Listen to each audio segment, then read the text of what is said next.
The Cave of Murdered Men, a Fantasy by W. Benson Dooling.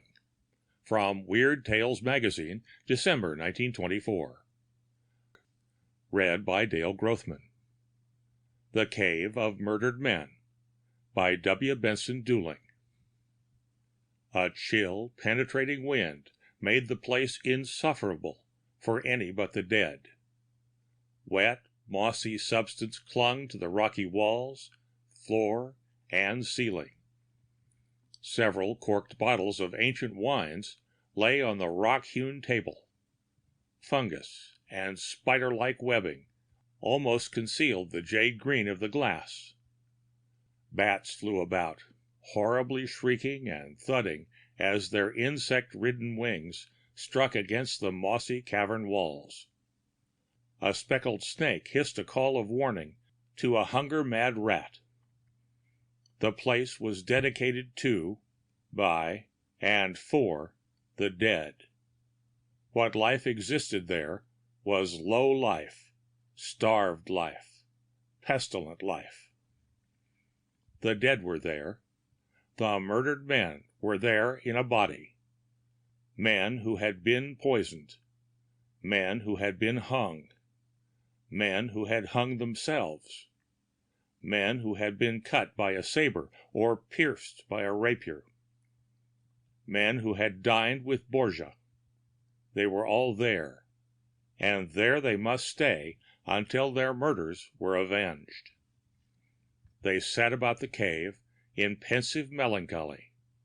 Their long black cloaks hung in tatters about their bony frames. Several of them carried sabers. One had a monocle wedged in his eye socket. Another held a leafless rose in his hand. They sat about and talked in whispers that harmonized strangely with the eerie whispering of that biting wind. Tales were told.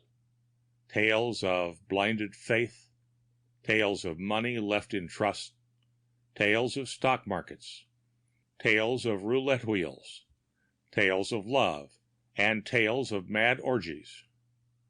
Now and then, as a drinking story was told, a parched tongue touched thirsty lips. Weary eyes wandered to the fungus-covered wine bottles that they could not touch, and back again to the faces of thirsty comrades. A door in the wall of the cavern, a door of solid onyx with a knob of lapis lazuli.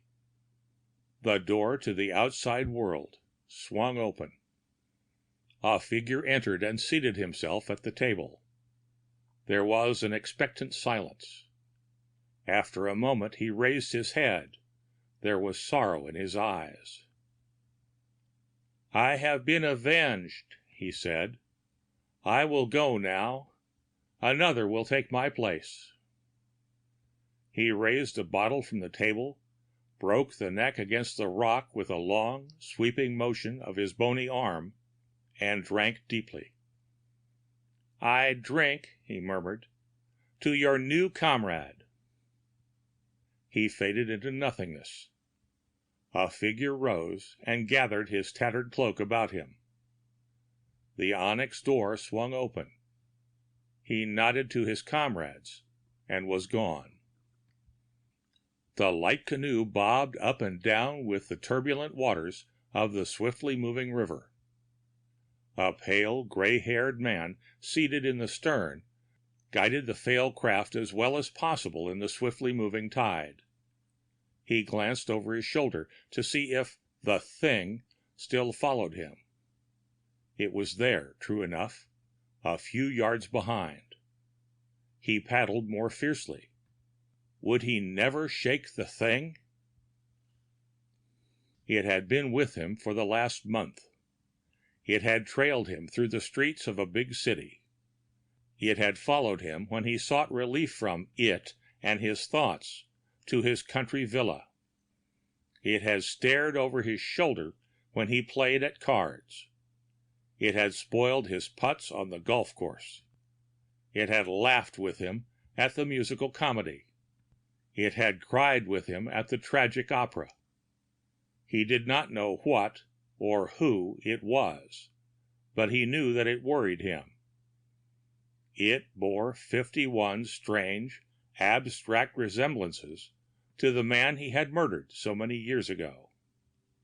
It could not be Radnor. Radnor was dead.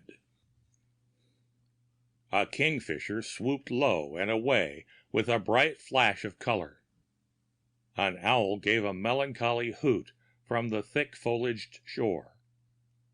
The thing behind him gave a hollow laugh, a laugh that blended strangely with the unseasonable wind.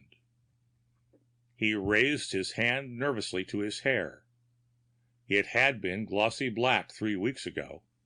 It was a dull gray now. A chill, not of the night wind, seemed to freeze the marrow in his bones. He laughed a discordant laugh in answer to the thing. He glanced back again and again. His eyes were staring strangely. There was a queer light in them, a light not so much fear as madness.